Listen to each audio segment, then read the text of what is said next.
For the record, y'all, I was cute today. Put on a hat. You cute every day. No makeup. No makeup. Yeah, just cute. Yeah. Okay. Here we go.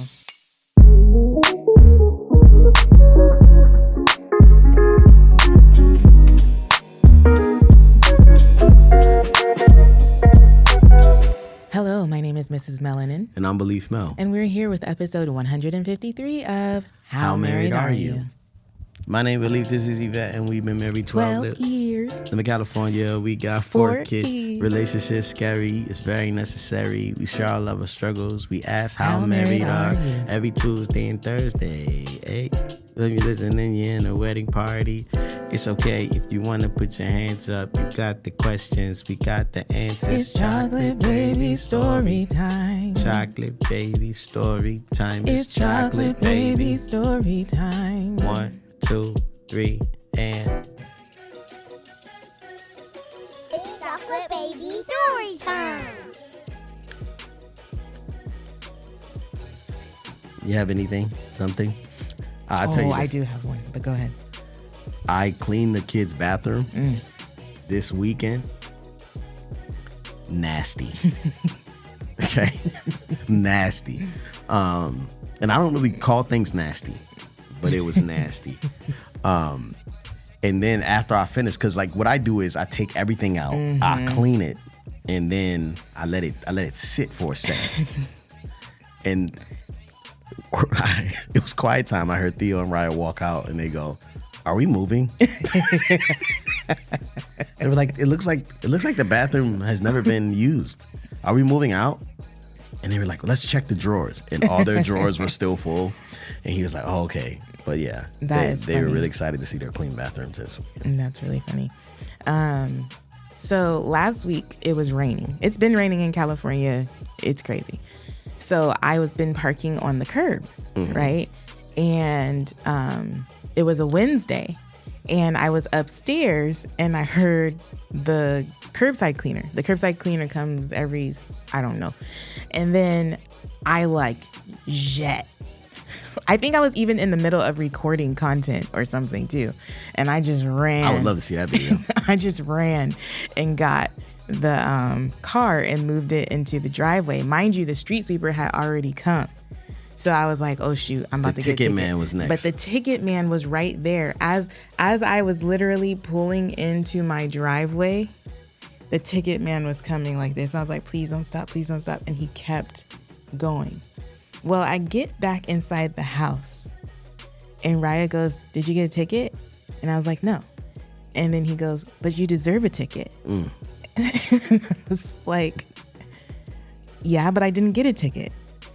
And yeah, I think that's a good conversation about mercy and grace. And I even said that to myself. We were driving somewhere. Did we have a long drive recently?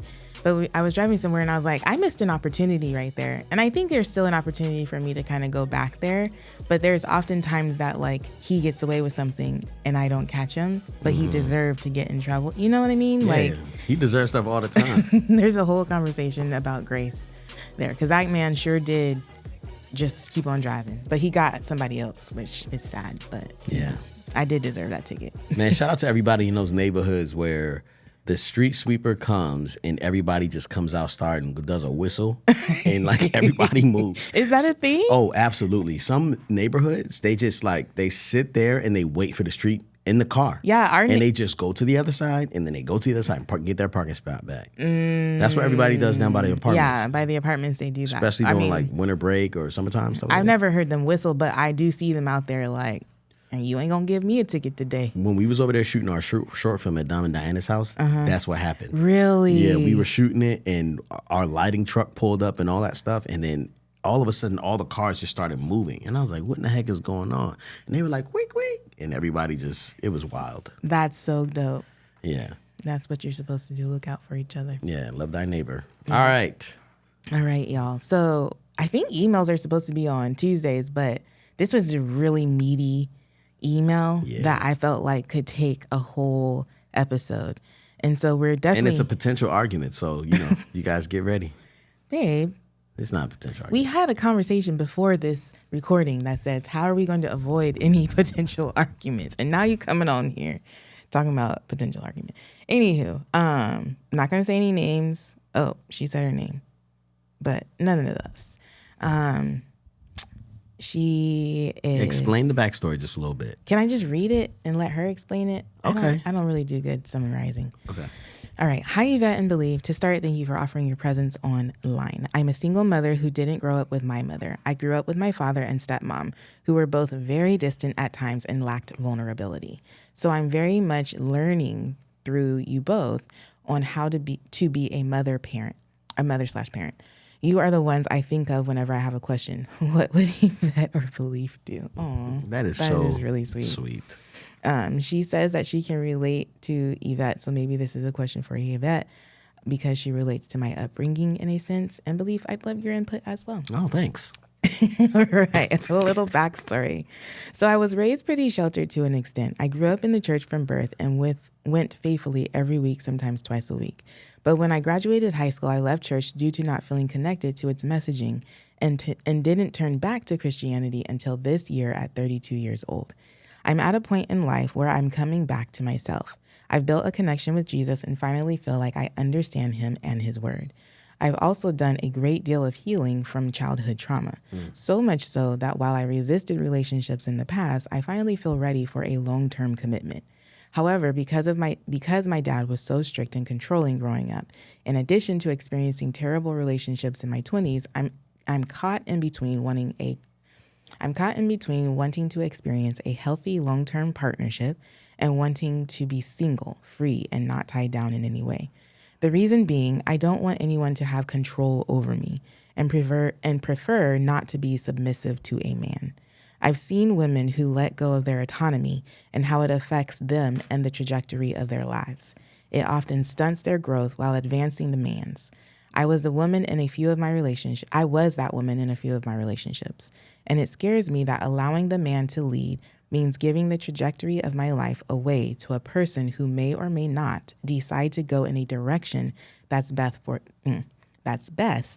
for the both of us, but in a direction that is best for him and his vision. I get it. It's we over me, but the imbalance almost feels too great to bear. I don't think I trust anyone to lead me. It took me years to trust Jesus. LOL. Can we just pause? I know. I was going to stop right there because there's a lot. The vocabulary. I think her word choices throughout this entire email, because she goes on to give us 4 questions based on the backstory. Yeah, before we get to the questions, I just want to say shout out to her. Yeah. Because she did not want to be misunderstood Not for a at second. all. No, I need you to understand everything. The thoroughness of this email is just divine. Yeah. Yes. Okay, so I would like to say that I probably think that a lot of women would agree with this email. What happens when you give over part of your life, right? And I'm not saying give, but like when you give over part of your life to someone that you may not trust. What do you think? That was the part of the I'm sorry, I feel like I'm yelling. That was the part of the vocabulary that I was having trouble with. Okay. Because there was some really strong statements here. I don't want anyone to have control over me. And I was like, what? I don't feel like you have control over me. Absolutely not. I don't feel like you've ever had control over me. You are a bicycle with no rider going down a hill. I'm just trying to catch up to you. Don't nobody got control over you. Excuse me. So would you suggest that I have control over you? Absolutely. What? Say more. We're not going to We get didn't into even that. talk about this part. I told you I was a potential argument. What? No. You feel like I have control over you? Absolutely. Wow. I need you to elaborate. I need you to explain yourself. I don't want to. What? See? No. Did you see it? No. I feel like you are avoiding a conversation. I'm not avoiding a conversation. I just think you have control over me. In this moment, in present day, I have control over you? Absolutely not. Okay. I'm sorry, your feelings are valid. No. They aren't. First of all, they're not valid. No. Seriously, I do believe your feelings inform things, but I really want to understand how you interpret the word control. Well, there's certain things that in order for me to do them, you have to experience them first. In order for you to do In them, order for me to be validated in my feelings, sometimes you have to go through something in order for me to be true. in your feelings or in your In my suggestions? No, not in my suggestions, in my experience. So I could say, I don't think that's a good idea. I'm not going to do that. And you're like, why not? I'm like, because I don't want to do it. And you're like, see, we're not the same. Da-da-da-da-da-da. And then you experience something or you go to a therapy or whatever, and you'll be like, you don't have to do that if you don't want to. After I'm like, thank you. You know what I'm saying? Mm-hmm. So there's certain amount of in our relationship. I just know that sometimes I might have to wait for things. You know what I'm saying? I hear you, and what you're saying is definitely true. Yes, sometimes I have to experience things in order to understand what you were saying. Right. And sometimes I don't get it, but I'm like, all right, go ahead. Yeah. And then I feel like because of the reality of my situation where it has been that I now have to experience things in order to understand what you're saying, I trust you better. I have a longer leash. What? No, do not. I'm not saying that. I'm saying that there's definitely more I don't know how, I'm starting to use words like this woman now. Oh my goodness. Babe, do you understand that I'm trying. It's like, okay, there's certain things that like I have to have a pretty good case for.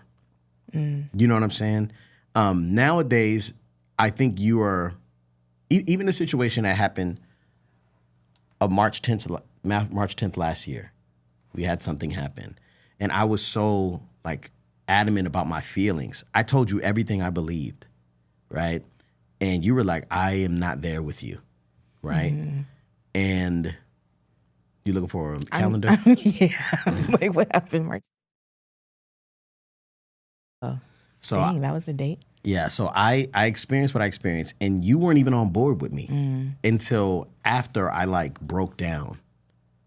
You know what I'm saying? And then you were like, okay. You know what I'm saying? And so even still, I'm just letting you know, here, this is where I'm still at. I'm still here. You know? But as far as like control wise, I'm not saying that you tell me to do anything and you force me to do anything. I just know if I don't do it, it's gonna get done, and then we might have to redo it. You know what I'm saying? Or it's easier for me to do it. If it's easier for you to do something with my help than me to just be like, well, go ahead and do it. You know what I mean? So for me, I am a huge definitions person. So I had to look up the definition of control. Control as a noun is the power to influence or direct people's behavior or the course of events. And I'm not saying, and I think control is a strong word, but I definitely think that whatever the word to describe our relationship, I think you got more of it. I have more influence to direct your behavior? Yeah, absolutely. You don't think so? I definitely think I have influence. I don't know if I have more than you. Do you know, there have been periods in my life where I've literally had to, and I feel like we've had this conversation, where I've had to like determine, am I hearing the voice of my husband or am I hearing the voice of God? And like I think you have more influence in my life than you might be aware of. Probably. But I definitely do believe that you have influence over my behavior. Now, I don't know if we're helping this girl out at all, but I think control, as society uses it, is a very strong word to use in the context of marriage. Yeah. I do prefer this this use of the word influence. I do believe that I influence you in how you do things, and you influence me in how I do things. And therefore, it's not control, it's mutual influence. Well, let's think about who do we have control over at all? I mean, not even the kids. Yeah.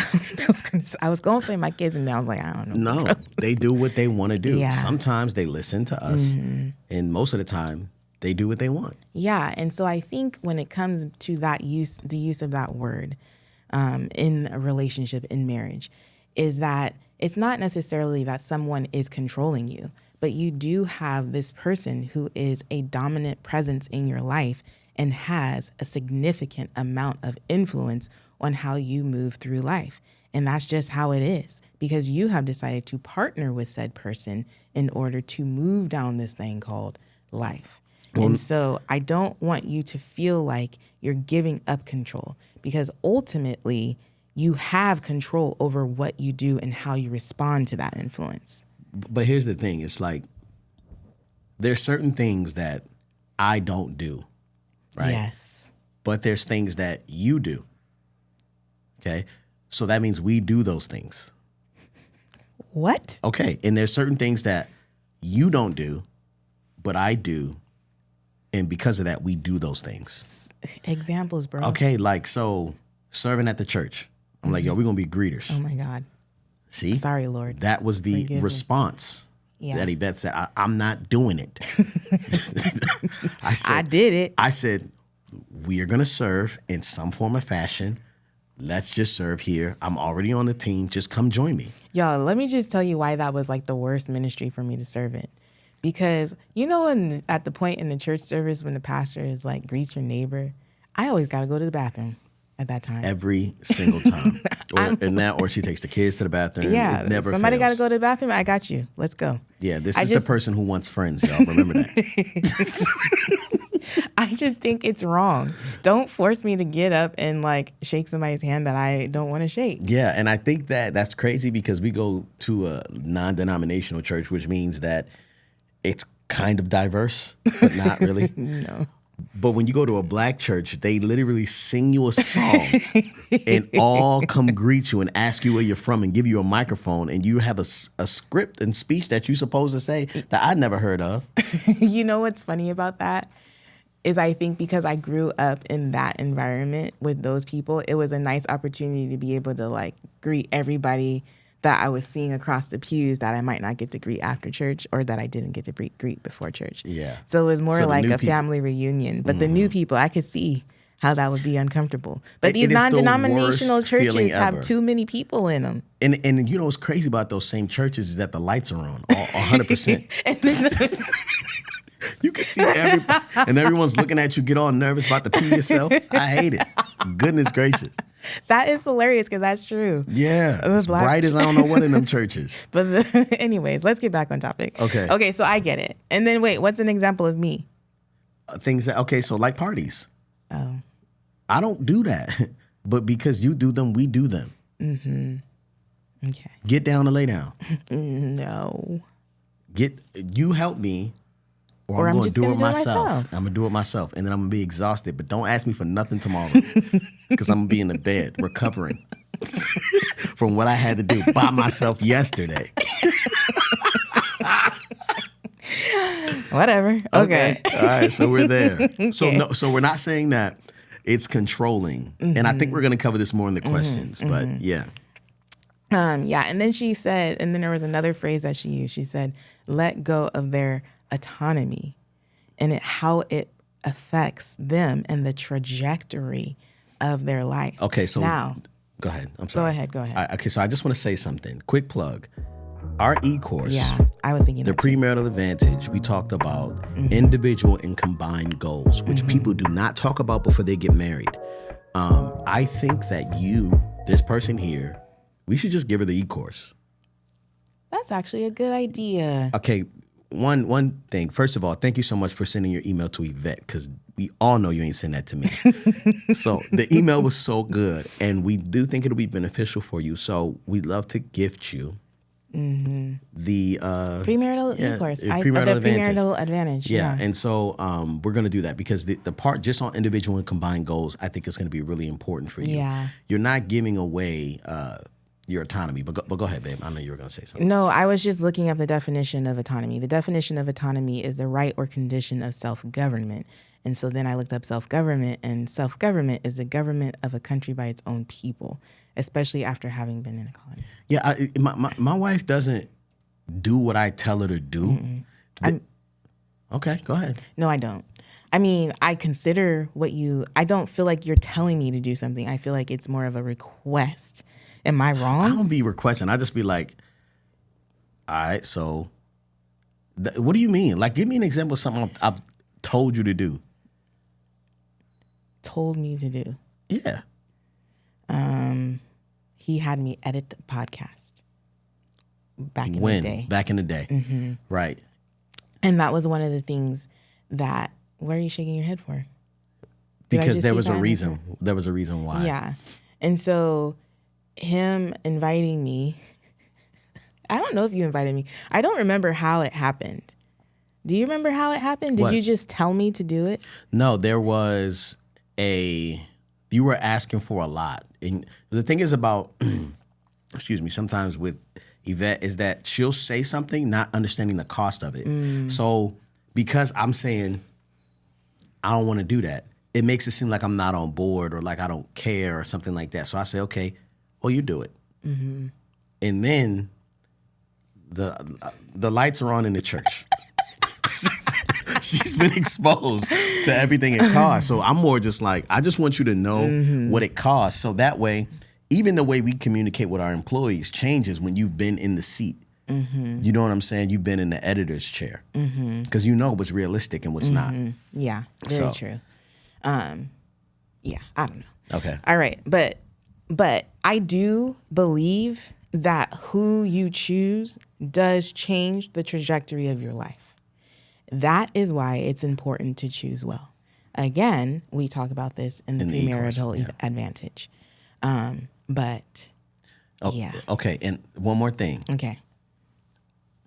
Some men do try to control you. Yes. And they do try to tell you what to do. Yes. And some women do the same thing. Very true. At some point, we're going to be talking about brother husbands. Gosh. Brother husbands, have you seen this? Okay, we're not going to get into it now, but guys. Next episode. Brother husbands, are you kidding me? And that's actually amazing. But we'll get to it. Next episode. Okay, so let's get into our questions. Are we ready for our questions? Yeah. Okay, so question number 1. There's 4 questions. Question number 1, Yvette, how did you know Glenn was the person you wanted to lead as a masculine presence in your marriage? Now, I don't necessarily... I definitely was setting out to marry a man. Uh-oh. But I don't necessarily think I was looking for a masculine presence. So are you saying that I'm a...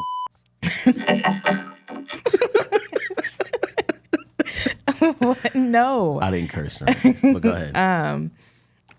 What? No, I'm not saying anything like that. It's just that I wasn't necessarily looking, and I don't know, but Glenn just was someone that I wanted to do life with. Let me look at the question. She said, how did you know he was someone you wanted to lead? I think, there's this phrase or this slogan, and it might be a little bit... How did you know that he was someone you wanted to lead? I'm sorry. How did you know Glenn was the person you wanted to lead as a masculine presence in your life, marriage? And so... there's this cliche, it's kind of cliche. It's kind of, maybe it's overused, maybe it's not, but there's this phrase that goes, in order to be a good leader, you have to be a good follower. And I saw how Glenn was submitted to accountability. I saw how he had a few mentors in his life. And I feel like that was one of the hugest indicators of his leadership. I also saw how he was leading those young men in the youth group that he was in charge of, leading. And I saw how much that they looked up to him and respected him as a man. And it's not easy to get respect of like young men like that. You know what I mean? Like in a 14, positive 15, way, to the point where they want to continue to come back to youth group every week. And so that was one of the things that I admired about him. And I believe too that he was super respectful of me. He was a little ambitious in his respect, but super respectful. A little ambitious in your respect. What does that mean? What does that mean? Trying to hold back your lips from me, boy. Oh yeah, because I didn't want to kiss you. Yeah. And I did want to kiss you, but I didn't want it like physical, everything to be like the only reason we connected. Yes. And shout out to those young men that I still kick it with today when they come around. We're still, it's like, we don't miss a beat. Yeah. I actually ran into one not too long, like at Board and Brew recently. Did you remember that? Yeah. And he was talking about you and how he keeps up with Belief in Fatherhood. Yeah. You know what I mean? So that's super sweet. How many of them are probably just watching you? Yeah, I miss those kids. And still feeling connected to you in that way. Grown men With their own families. Yeah. So you're still, oh my gosh, I'm getting goosebumps. You're still like leading them in some way. Have you thought about that? I have not. That is powerful. Anywho, yeah. So that's, I mean, I don't know if that answers the question fully, but those are some things that I noticed about him. He was not only submitted to like actual human beings, but I felt like he was submitted to scripture. He was very legalistic, but we maybe that's some of my influence that, or just the Lord just kind of breaking his heart for the things that break his. But yeah. I didn't know there were boundaries before, but I had like strict rules that kept me focused. Yeah. Like I didn't have a TV. I didn't eat I didn't eat red meat, nothing like that. Yeah, you weren't eating red meat when I met you. I didn't watch anything. Yeah. Yeah. All right. Question number 2. I'm wondering how it feels, Yvette, to allow your husband to lead, as well as if you feel powerless or more powerful as a married woman. The words power, kind of like powerless. Yeah. I feel like as much as we want to answer these questions, the foundation of your beliefs, you know what I mean, about partnerships, because it just seems like there's so much. Yeah. Like, it almost seems like bad doctrine. Like, yes. Do you know what I mean? Like, what does that mean when you talk about power? And what has your history been? And who are these running into? Now, I'm not. Sorry. So I'm going to say something at the risk of it being like taken the wrong way, but I can understand where that comes from, because she said her upbringing is similar to mine. And I don't know, like I wouldn't necessarily say that my dad had the power or the control or the whatever, but it kind of felt like it. You know what I mean? Like my mom definitely had authority, but it did feel like it all came down to what is dad going to allow, if that makes sense. Like my dad, and I'm old now, so he can't spank me, but he only let us watch 1 hour of TV on a weekday, right? And that was ridiculous. Like I was a straight A student. I didn't need to just have 1 hour of TV, so I wouldn't watch 1 hour of TV. But that was like one of the rules. And when dad came home, TV's off. Everyone's running. It was like, you know what I mean? We're running to our corners and like we weren't watching TV, dad. No. You know what I'm saying? So I can understand like if your dad had that type of like whatever in the household, I can see why she would think these things or why this vocabulary would be something that she'd use. Because there were times too when I felt like, yeah, like I would be like, Mom, just, you know, this doesn't even make sense. Just make it make sense. Fight back. Yeah. Like, yeah. So I can kind of understand where that comes from. But what's the question? I'm wondering how it feels to allow your husband to lead, as well as if you feel powerless or more powerful as a married woman. I actually feel very empowered by my husband. I feel like, for example, like when he challenged me to record the podcast, I now understood why it was better to avoid burping in the mic or drinking a soda before recording a podcast or coughing and clearing my throat. Like I understood why that was annoying. There's a clip we have. It was so funny. Like you sat down, I looked at you, you had a spindrift.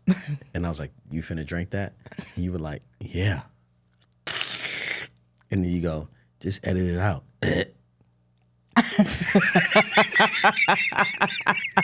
And I was like, oh my gosh.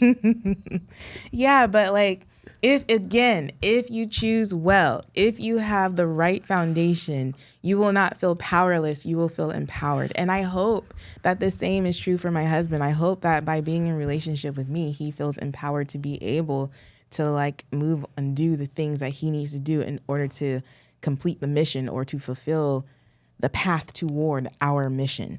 But I do not feel powerless. And yeah, I don't know.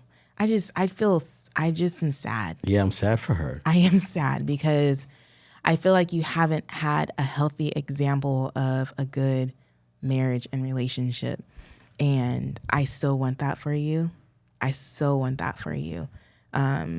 Because it doesn't have to be what you've seen or experienced. Mm-hmm. It can be so much more if you choose well. And I love that you are now getting reconnected with God, because I do believe that will give you better discernment as you move forward in your relationships. Hopefully, because in the end, I want you to pursue relationship or be open to it. Stay open to it. Question number 3, belief. Oh.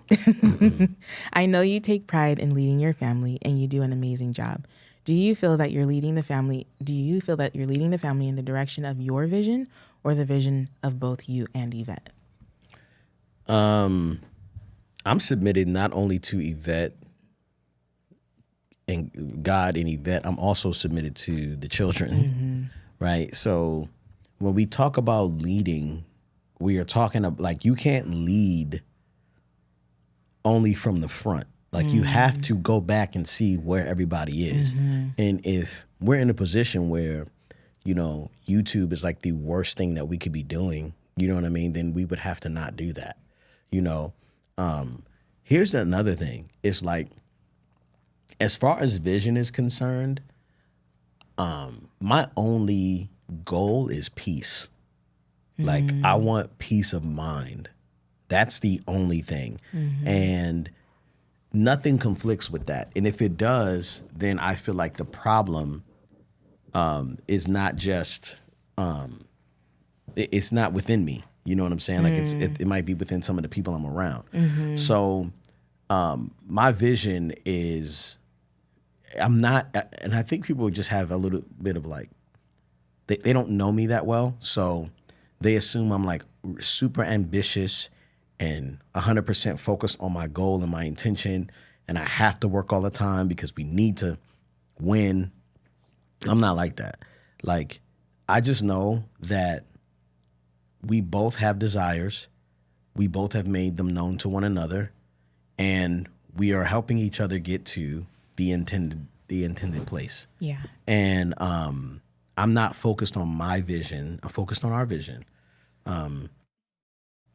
Yvette has, you know, we both want to travel. We both want to own an RV and travel around with our family. It's very difficult.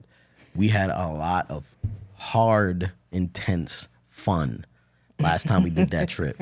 It was amazing. That was a good way to put it. We also, another vision I have is making really good content. I love telling really great stories.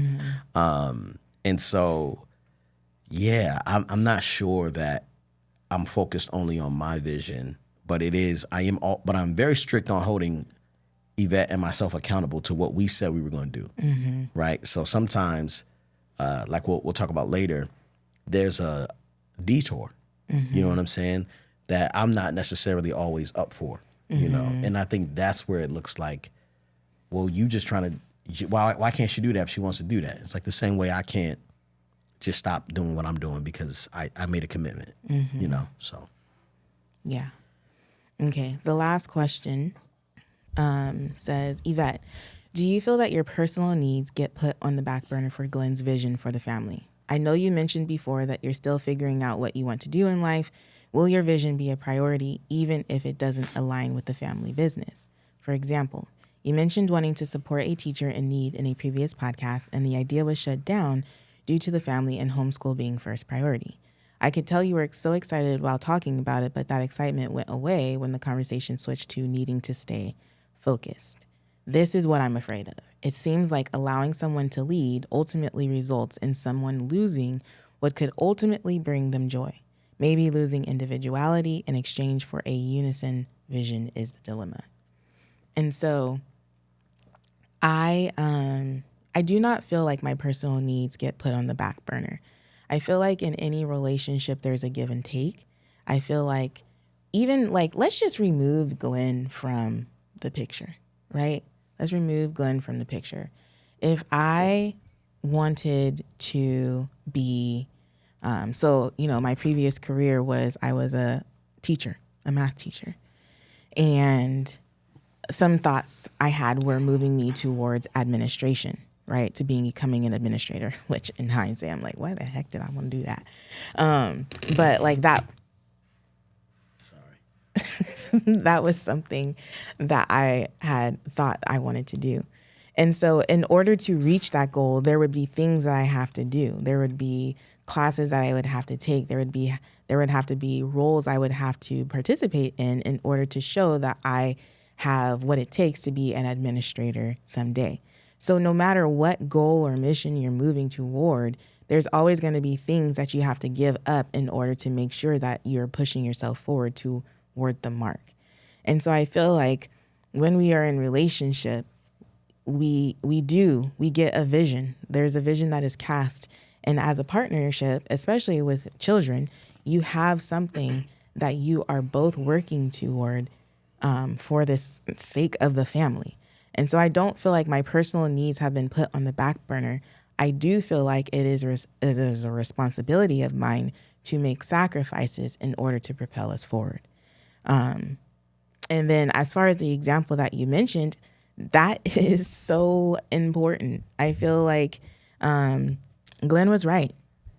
As much as I wanted to support that teacher, I did not have time for that. And I think sometimes we have to acknowledge that the desires of our heart are not necessarily in alignment with what we're doing. There are friends that I want to be there for more in a certain way, like more hands-on or whatever, but I just cannot do that like I was able to do in seasons with maybe one child or no children at all, if that makes sense. And so when it comes to the vision that we are currently working toward, I think it's also valuable to acknowledge the fact that Glenn and I got married when I was 23 and he was 25. We thought we knew what we wanted for our lives. I was trying to I was trying to be a teacher, ASB director, all the different things. And Glenn was trying to be a rapper. You know what I'm saying? I was a rapper. I'm sorry. You were a teacher. Yes, we were those things. And we were trying to make those our lifelong careers. And in essence, we're basically doing what we set out to do. Glenn is still telling stories and I am still teaching. You know what I'm saying? Yeah. Mm-hmm. So we're doing it. It just looks different.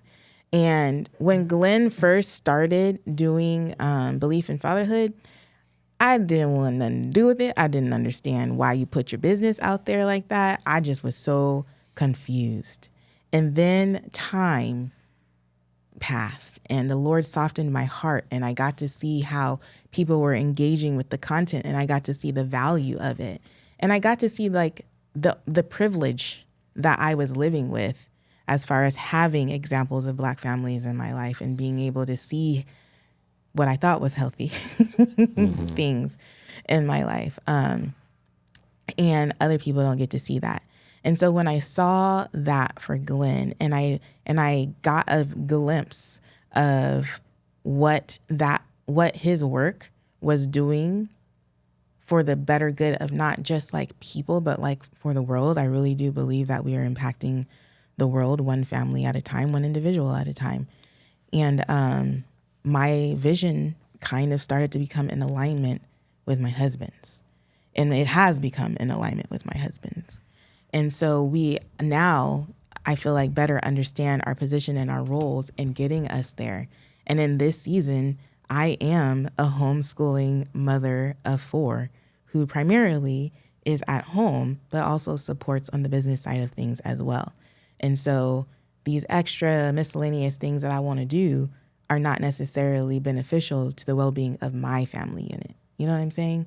And so I think that if Glenn doesn't push back and if I don't push back on him, then that's when like the foundation just gets murky and it's not solid. And so, did I answer the question? There are things that I want to do. There are things that I cannot do right now. There are things that Glenn wants to do. Glenn wants to do Frank the Puppet, but he can't do Frank the Puppet in this moment. I want to do retreats, but that doesn't really make sense right now in this moment. And so, yeah, man, I don't know. I just feel like when you do finally align in your vision, the rest of it is just, it's not smooth sailing, but it's sailing. You got to still adjust to the winds and the current. Yeah, I think you answered that well. I think also that like we have to, timing is everything, So Yes. like, if Yvette goes, I want to support teachers that, what was it? The example was? Whereas I wanted to support the classroom a teacher. a teacher. Right. But did you have a specific teacher in mind? Yeah. Okay. And so if we come together and we say, hey, we know such and such is not doing well, and we've done this before, hey, these people are low on money or whatever, you know what I'm saying? I really like to help them out. I'm aligned with that. Let's figure out a way to do it, But I think too that there's always a cost to one of those things, right? So it's like if Yvette is like, yo, I need to go away for the week, you know what I'm saying? She usually makes sure everything is good. So when she goes away, there's no problems when she gets back. You know what I'm saying? But even still, there's still a on-ramp for you to come back. Yes. You know what I mean? And that on-ramp is steep. And it's going to take a lot of to get up. You know what I mean? And so we don't necessarily know what the cost is of things that we always want to do. And so a lot of times when she says, I want to do something, I'm like, okay, how? How is it gonna, you know what I'm saying? Like, what does that mean?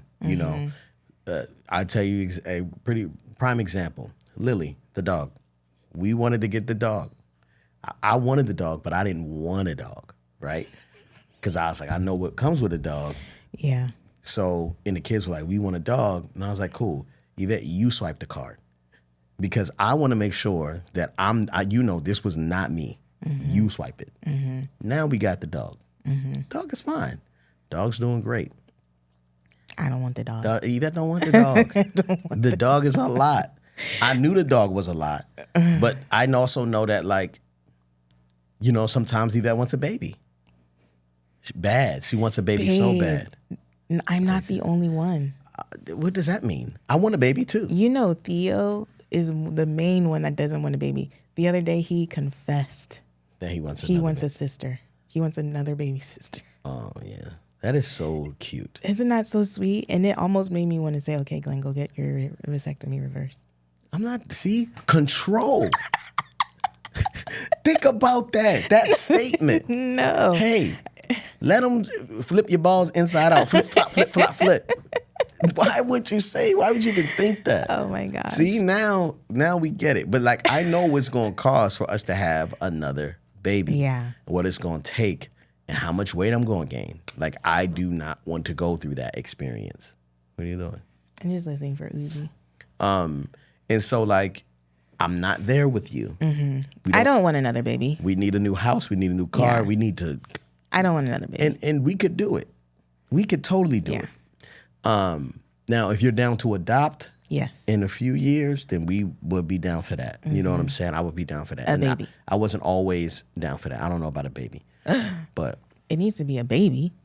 I'm just kidding. Why? We can adopt anybody. Yeah, like those older ages are the I ones that know. really need to be adopted. True. So anyway, yeah, like, yeah, I'm not saying that. I know that when she talked about, she said something about, you know, putting your needs on the back burner. Yvette's needs are always my priority. Her needs are 100% my priorities. Some things I don't know her needs. They all sound like wants sometimes. You're gonna make me pee. I just literally had to cross my.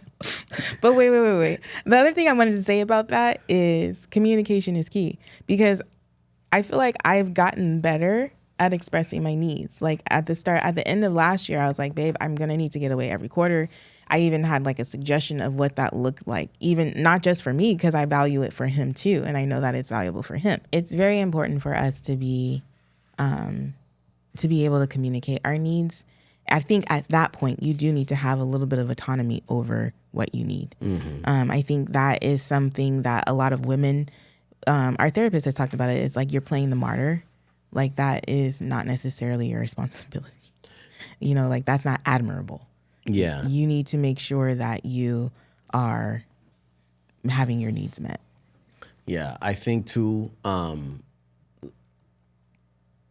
you know, Yvette's desires, I think that it's okay for them to get on the back burner sometimes. You know what I'm saying? And just so you know, like, some of her desires are things I already know. Like, I told you in 2020, like, we're going to have to take a vacation every month. You did. A while ago. And you were like, okay, I want to take a vacation, or I want us to have scheduled time. And I'm like, cool.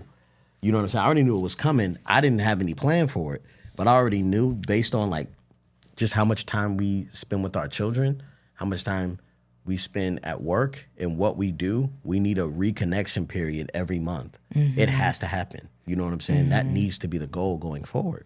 And so a lot of the stuff, like we just have to wait for each other for. Yeah. There's certain things that like, you know, she believes and she knows that she needs, and I don't necessarily know that, right? But she has to wait till I get up to speed with her, you know, and vice versa. What are you laughing for? Because I need a personal chef. I still need that. I agree with you. I love you. Yeah. I'm just saying. Yeah. But like I said, I know that is not realistic in this season. Right. And so. Yeah. And we had an argument about that a long time did. ago. And when I said it before, I was just kind of saying it. And you took me seriously. But yeah. Yeah. Yeah, I hope you guys got something from this conversation. It was a really good question, a really good email. And I'm going to call you Miss J. I just hope that you begin to really look at where your view of marriage is coming from, and maybe even just find another couple that you admire or that you look to as being healthy or ideal, so that you can reach out to them and have honest conversations with maybe the wife, maybe both of them, whatever the case may be. But yeah, girl. Yeah. Let's have Bree. Let's email this, forward her, and then forward this to Bree and just say, hey, can we give this girl a free course? That'd be great. Okay, babe, how married are you? I'm so married that this morning you sent me a text and you're like, hey, can you bring my banana? It's on the counter with you to the office. Left the house, forgot the banana. What? Remembered the banana, turned around and got the banana. And then you went to the juice spot. And then I was like, I'm hungry too. So I went to get myself a smoothie. And then I was like, I think Glenn would appreciate this. They probably had bananas at the smoothie spot. You probably could have just asked them for a banana. I appreciate it though. You jackbutt. Don't take away from my... No. I'm saying that's good, but I'm just saying you... I don't like you. No, that's good, man. How married are you, my love? I'm so married a while ago. A while ago. Your glasses were stepped on. You left. Uzi left your glasses on the stairs. The stairs. Now, Yvette has probably about 16 I do not. glasses. No, that is not true. More like 6. 8. I would say about 8 glasses. And her favorite one, I don't know how, but she went away and she left them on the stairs. And Anaya was walking up the stairs and stepped on them in the worst position. It was completely like the glasses was going like horizontal and the frame was like, it was so bad. Yeah. So I picked them up and I just sat them down. And I had to calm down Anaya because she was so disappointed in herself. She cried in her bed under her covers because she disappointed her mother. And I was like, it's okay. She'll be fine. She shouldn't have left them on the stairs anyway. Like, I was like, your mother is ridiculous. Well, who leaves her glasses on the stairs? She deserves it. What is this married? Is this a How Married Are You? Yeah. So then I picked them up and I took them to our room and I told you what happened that night or 2 nights later. And you asked me not to fix them. And I really wanted to fix them. Like, I sat there and I really wanted to because I was like, I'm going to break them, but I just want to see if I can fix them. And I didn't because you asked me to. Thank you. So I listened. That's all. And that's just how... What? Sorry. And that's just how married we are.